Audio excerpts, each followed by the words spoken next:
Hi everyone, exam medicine channel में आप सभी का स्वागत है। हम बात करेंगे Allahabad university non teaching recruitment 2024। जैसा कि आप सबको पता है कि आपके एडमिट कार्ड को जारी किया गया है और जब से एडमिट कार्ड आया है, यानी मैंने भी आपको चैनल के द्वारा बताया था और आपने ऑफिशियल वेबसाइट पर देखा होगा, तब से आप लोग ज़्यादा परेशान हैं, ज़्यादा एक्टिव हो चुके हैं। और कुछ अभ्यर्थी ऐसे हैं जो कि एग्ज़ाम की डेट आने से पहले हमेशा यही उनका कमेंट आया कि उनकी तैयारी पूरी है, बस एग्ज़ाम कब होगा ये उनको बता दिया जाए। तो अब आपके सामने एग्ज़ाम डेट भी आ चुकी है, अब आपको एग्ज़ाम देने जाना है।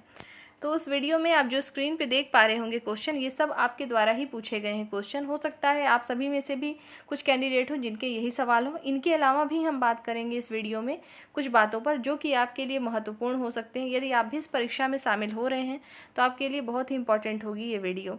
इसमें कुछ चीज़ें आपको ऐसी बताई जाएंगी जो कि आपके एग्ज़ाम के लिए हो सकता है इंपॉर्टेंट हो जाएं आपके लिए। तो आइए शुरू करते हैं और एक एक चीज़ों को जानते हैं। सबसे पहली बात सभी अभ्यर्थियों के लिए ये है, किसी को परेशान नहीं होना है कि अब एडमिट कार्ड आ गया अब क्या करें। देखिए, आपको पहले से ही मैंने शुरू से ही बताया है। अगर आप प्रीवियस कभी भी वीडियो उठा के देखेंगे या आपने कभी पूछा भी होगा एग्ज़ाम को लेकर, मैंने यही बताया था हमेशा कि जून तक आपकी नोटिस आ सकती है। जून में हो सकता है या जून के बाद कभी भी हो सकता है। ठीक है, तो जून जुलाई तक आपका था। अब आपके एडमिट कार्ड आ चुके हैं, डेट भी आपको एग्ज़ाम की पता है। तो अब आपको क्या करना है, आपको केवल पढ़ाई करनी है और धैर्य से पढ़ाई करनी है। ऐसा परेशान होकर नहीं कि अब हो सकता है कुछ अभ्यर्थी इसमें ऐसे भी हो जिन्होंने अभी तक कोई पढ़ाई ना की हो, उनके लिए भी है। मैंने जैसा यहाँ मेंशन किया है कि जिसने अभी तक भी पढ़ाई नहीं की उनको क्या करना चाहिए, क्योंकि कुछ अभ्यर्थी ऐसे होते हैं इसी एग्ज़ाम को लेकर नहीं, किसी भी एग्ज़ाम को लेकर वे वेट करते हैं कि हमारी एग्ज़ाम डेट आए तो हम फोकस होकर पढ़ाई करें। ठीक है, तो सभी के लिए पहली बात तो यही है, कुछ एडवाइस है कि आपको क्या करना है, पढ़ाई करनी है और कुछ नहीं करना है। ठीक, अब सबसे पहली बात करते हैं कि क्या सभी पोस्ट के एडमिट कार्ड आ चुके हैं। तो नहीं, सभी पोस्ट के एडमिट कार्ड नहीं आए हैं।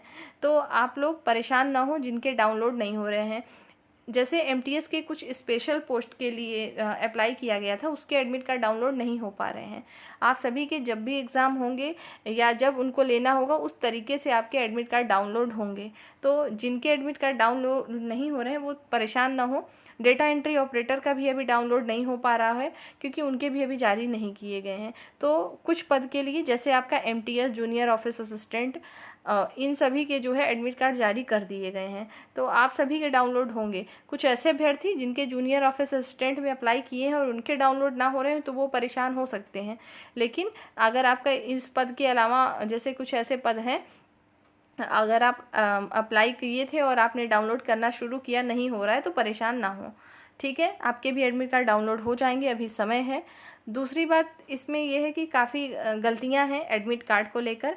शुरू से ही यूनिवर्सिटी का हमने देखा है कि इसमें बहुत सारे मिस्टेक हो रहे हैं। आपने देखा होगा जब सिलेबस आया, फिर एक बार सिलेबस दोबारा कोरिजेंडम नोटिस जारी किया गया, फिर रिवाइज सिलेबस दिया गया, उसके बाद अब एडमिट कार्ड में भी बहुत सारी त्रुटियां हैं, आप ही लोगों के द्वारा बताई गई हैं। क्योंकि मैंने तो सबके एडमिट कार्ड देखे नहीं हैं, जो आपने बताया उसके अनुसार अगर देखें तो बहुत बड़ा मिस्टेक है। इतना होना नहीं चाहिए कि इतने अभ्यर्थियों के जो है एडमिट कार्ड में गलती हो। फिर भी अब जो चीज़ सामने आ गई है हमें उसको फेस करना है। उसके लिए क्या कर सकते हैं वो समझिएगा।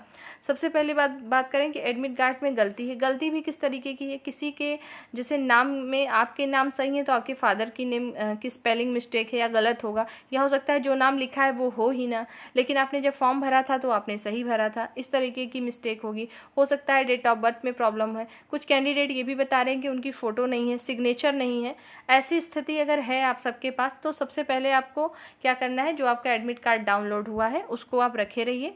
जब आप एग्ज़ाम देने जाएंगे तो आप ओरिजिनल आईडी वही ले जाएं, जैसे आधार कार्ड या तो पैन कार्ड जो ले जाएं, उसमें जो आपकी फ़ोटो लगी हो, और आप पासपोर्ट साइज़ की जो फ़ोटो अपलोड किए होंगे एग्ज़ाम टाइम में, एक पासपोर्ट साइज़ की भी फ़ोटो साथ में लेके जाएं। और जिसमें आपके फादर्स नेम स्पेलिंग सही हो उसको लेके जाएं, तो कोई इशू नहीं आएगा, आपको एग्ज़ाम देने को मिलेगा। अब आप बात करने वाले हैं कि मान लीजिए अगर आपका सिलेक्शन हुआ तो कोई दिक्कत आएगी कि नहीं। तो दिक्कत देखिए ऐसा कुछ नहीं आएगा। आपको एक, अगर आप इसमें सिलेक्शन हो जाता है और आपको डॉक्यूमेंट वेरिफिकेशन के लिए बुलाया जाता है तो आपको एक एफिडेविट बनवाना पड़ता है, जिस पर्पज़ से आप मतलब उसमें करेक्शन करवा रहे हैं। जैसे मान लीजिए नेम की स्पेलिंग में गलती है तो एफिडेविट बन जाएगा, वो तो बात की बात है। तो उसके लिए आप ना परेशान हो। अगर ऐसा भी है किसी अभ्यर्थी के एडमिट कार्ड में तो दूसरी बात ये है कि ऐसे अभ्यर्थी जिनके एडमिट कार्ड में बहुत ही ज़्यादा गलती है, या तो आपको लगता है कि नहीं जो मैं आपको तरीका बता रही हूँ ये ठीक नहीं है, तो आपको क्या करना है, उसमें आपके यूनिवर्सिटी पे ही हेल्प डेस्क नंबर दिया हुआ है, उस पर कॉल करिए, वहाँ से कांटेक्ट करने की कोशिश करिए यूनिवर्सिटी को कि आपके एडमिट कार्ड में इस तरह की गलतियाँ हैं, उसका क्या किया जा सकता है। ठीक है, तो वहाँ से हो सकता है आपको रिप्लाई मिले। मेल करिए और कॉन्टैक्ट नंबर दिया उस पर कॉल करिएगा। कल मंडे है, कल आप लोग कॉल करके देखिए कि क्या बात होती है। वैसे तो कल छुट्टी है, लेकिन मुझे लगता है ऑफिशियल नंबर है तो शायद कल रिसीव हो जाए। कल बकरीद है तो गस्टेड हॉलीडे है, तो नेक्स्ट डे आप कॉल करिए। और अभी समय है, तो ये भी है कि और अभ्यर्थियों की अगर एडमिट कार्ड में और भी प्रॉब्लम आ रही है तो आप अगर हो सके पॉसिबल तो अपने एग्ज़ाम से पहले आकर एक बार यूनिवर्सिटी में जाइए, वहाँ पर ऑफिशियल तौर पर वहाँ पर मिल लीजिए, तो वहाँ पर आपको इसका समाधान मिल सकता है। ये चीज़ें आप कर सकते हैं। और इसको अगर आप बार बार सर्च कर रहे हैं कि एडमिट कार्ड में गलती है, क्या करें, तो कोई समाधान ऐसे नहीं मिलेगा। 2-3 चीज़ें जो मैंने बताई हैं, आप वो चीज़ करिए तो आपको उससे फ़ायदा होगा। तो आप समझ पा रहे होंगे कि एडमिट कार्ड में जिनकी किसी भी प्रकार की गलती है उनको क्या करना है। ठीक है, आपको अपना ओरिजिनल आईडी ले जाना है जिसमें आपकी फ़ोटो क्लियर हो, आपके नाम, फादर्स नेम सब कुछ क्लियर हो, वो आपको लेके जाना है सेंटर पर, ताकि ये पता चल सके कि वो आप हैं और आइडेंटिफाई हो सके।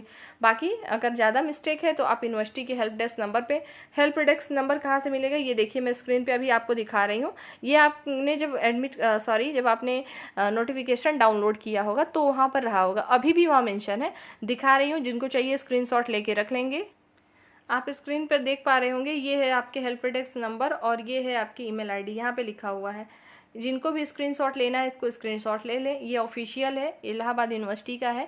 आप यहाँ पे कांटेक्ट करिए या तो मेल करिए अपने जो भी प्रॉब्लम है एडमिट कार्ड को उससे संबंधित, हो सकता है आपको रिप्लाई मिल जाए। उम्मीद तो यही है कि मिल जाएगा। अगर ऐसा नहीं भी होता है तो आप, जैसे आपका एग्ज़ाम 29 को है या 30 को है, तब उसके पहले ही आके वहाँ पर मिल लीजिए कि जो भी आपको मेन प्रॉब्लम हो रही है यूनिवर्सिटी में, आप उस बात को अपने रखिए, तो वहाँ पर चीज़ें आपकी क्लियर हो सकती हैं। आप वहाँ जाएंगे तो आपको कुछ चीज़ों का समाधान हो जाएगा। और नहीं करना चाहते, जो चीज़ें मैंने बताई वो कर लीजिएगा। एडमिट कार्ड और एक बात और है, कुछ लोगों की ये भी क्वेरी है कि जो मेल आया है उसमें जो है अलग डेट है और आपके एडमिट कार्ड पे डेट अलग दी है, तो जो आपके एडमिट कार्ड पे डेट लिखी है वही आपकी सही माने जाएगी। ऐसा मिस्टेक वहाँ से क्यों हो रहा है ये तो मुझे भी नहीं पता, लेकिन मेरे अकॉर्डिंग जो एडमिट कार्ड पे लिखा हुआ है, डेट मेंशन है आपके एग्ज़ाम का, आपका एग्ज़ाम उसी दिन है। तो उम्मीद करते हैं आपको ये बात समझ में आई होगी कि आपको क्या करना है। एडमिट कार्ड में अगर गलती है तो कैसे क्या चीज़ करनी है। और जिनके एडमिट कार्ड डाउनलोड नहीं हो रहे उन्हें भी अभी परेशान नहीं होना, आज ही आया है, वेट करिए, आ जाएगा। और कुछ पोस्ट की हो सकता है एग्ज़ाम इसके बाद हो, इस वजह से भी ना आया हो, तो समय पे आपको पता चलेगा। और एक बात और बताऊं कि कुछ अभ्यर्थी ऐसे भी हैं, आप लोगों ने भी कमेंट सेक्शन में देखा होगा, कुछ अभ्यर्थी ऐसा भी बोल रहे हैं कि मैंने आपको ऐसी चीज़ बताई है कि एग्ज़ाम है आपके और एग्ज़ाम डेट आई ही नहीं है। तो इस गलत फहमी में ना रहें ऐसे अभ्यर्थी, खुद से जाके चेक कर लीजिए ऑफिशियल वेबसाइट कि आपके एग्ज़ाम है या नहीं है। अगर मैं आपको बता भी दूँगी एग्ज़ाम है और ना हो तो उसमें मेरा क्या फ़ायदा। तो आप श्योर हो लें, जिनको ऐसा डाउट है कि मैंने आपको बता दिया है कि आपके एग्ज़ाम है और एग्ज़ाम नहीं है, तो उस गलत फहमी में ना रहे, आपके एग्ज़ाम है, एडमिट कार्ड भी आ चुका है। कुछ अभ्यर्थी सरकारी रिजल्ट.com को देख के बड़ा कंफ्यूज हो जाते हैं। देखिए, सरकारी रिजल्ट.com कोई सरकारी ऑफिशियल वेबसाइट तो है नहीं कि वहाँ से आपको सही मतलब जो चीज़ आएगी वहाँ हो ही, ऐसा ज़रूरी नहीं है। आप जिस डिपार्टमेंट से फॉर्म भरते हैं आप उसकी ऑफिशियल वेबसाइट को हमेशा रेगुलर चेक करिए, वहाँ पर जो अपडेट आती है वो आपको ऑथेंटिक और वही सही होती है। ठीक, चाहे कोई चैनल आपको बता रहा हो चाहे कहीं पर भी, आप उसको वहाँ से चेक करेंगे। ठीक है, तो आपके एडमिट कार्ड आए हैं और आपकी परीक्षा भी है। तो कुछ अभ्यर्थी ऐसे हैं जिनको डाउट है कि परीक्षा नहीं है पर है। ठीक है, तो ये चीज़ आपको समझ में आ गई होगी। बात करते हैं परीक्षा तिथि 29-30 को लेके। तो देखिए, एमटीएस के और जूनियर ऑफिस असिस्टेंट के कैंडिडेट को इस बात की कन्फ्यूज़न है, तो सभी लोग सुन लीजिए। जिसके एडमिट कार्ड में जो डेट लिखी हुई है उसी डेट पर आपका एग्ज़ाम है। आपको मेल कब आया, मैसेज कब आया, उससे कोई मतलब नहीं है। दूसरी बात यह है, कुछ अभ्यर्थी ऐसे हैं जो कमेंट कर रहे हैं कि उनको मेल और मैसेज नहीं आया है। मेल मैसेज नहीं आया है तो कोई बात नहीं, आप अपने फॉर्म नंबर को फिल करके और डेट ऑफ बर्थ को फिल करने के बाद डायरेक्ट अपना एडमिट कार्ड डाउनलोड करिए। देखिए कि आपका डाउनलोड हो रहा है। अगर आपका, मान लीजिए आपने जूनियर ऑफिस असिस्टेंट के लिए अप्लाई किया, आपका डाउनलोड नहीं हो रहा है, तो आज का वेट करिए, कल भी डाउनलोड करके देखिए। अगर उसके बाद भी नहीं होता है तो आप यूनिवर्सिटी जाकर बात करिए या तो कांटेक्ट करने की कोशिश करिए, जैसा कि मैंने आपको बताया। इसके अलावा कोई और रास्ता नहीं है। ठीक है। और दूसरी बात करते हैं कि आपके जो अंतिम समय में आपको किस प्रकार से पढ़ना है, अंतिम समय ही कहेंगे इस परीक्षा को लेकर। तो देखिए, आपको सिलेबस बताया जा चुका था पहले, जो कि बाद में रिवाइज सिलेबस आए उसको भी, लेकिन कई अभ्यर्थियों ने फिर से रिक्वेस्ट करी है कि उनको सिलेबस फिर से बताया जाए। कुछ ऐसे भी अभ्यर्थी इसमें शामिल हैं जिन्होंने अभी तक सिलेबस देखा ही नहीं, एडमिट कार्ड आया तो अब वो पूछ रहे हैं कि मुझे सिलेबस बताइए कि मेरा सिलेबस क्या है। तो ऐसे अभ्यर्थी यदि आप मुझे सुन रहे हैं तो आपको पहले भी बताई गई हैं चीज़ें, टेलीग्राम पर सब कुछ शेयर किया गया है। उसके अलावा ऑफिशियल वेबसाइट जो इलाहाबाद विश्वविद्यालय का है वहाँ पर अभी भी सब कुछ है, आप वहाँ से देखिए। लेकिन फिर भी आप लोगों की चूँकि ये डिमांड है कि आपको फिर से बताई जाए, तो मैं एक वीडियो के द्वारा पूरे सिलेबस को फिर से एक बार रिवाइज कर दूंगी कि क्या पढ़ना है, ठीक है, उसको आप देखेंगे। दूसरी बात करें अंतिम टाइम में आपको किस तरीके से पढ़ना है और ऐसे अभ्यर्थी जिन्होंने कुछ नहीं पढ़ा उन्हें क्या करना चाहिए।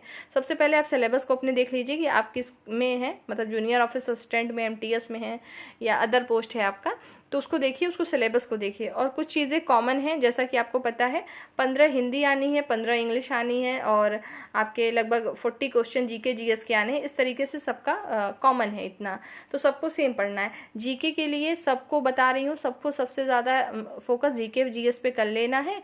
और ऐसा नहीं है आप इसके प्रीवियस ईयर क्वेश्चन पेपर खोजेंगे, आपको पता है ना ही मॉडल पेपर मिलेगा ना ही क्वेश्चन पेपर, क्योंकि प्रीवियस ईयर में कोई भी क्वेश्चन पेपर मिला ही नहीं था। इस बार देखिए क्या करते हैं, आपको क्वेश्चन पेपर वापस करते हैं या नहीं करते हैं। कर देंगे तो अच्छी बात है, पर पिछली बार नहीं हुआ था वापस आपका, ठीक है, तो इस बार तो करना चाहिए, पैटर्न बदलना चाहिए इनको, क्योंकि ये सही नहीं है। क्योंकि आपकी ओएमआर शीट की जो आंसर की आती है वो भी नहीं आई थी पिछली बार, तो इस बार हो सकता है बदलाव देखने को मिले।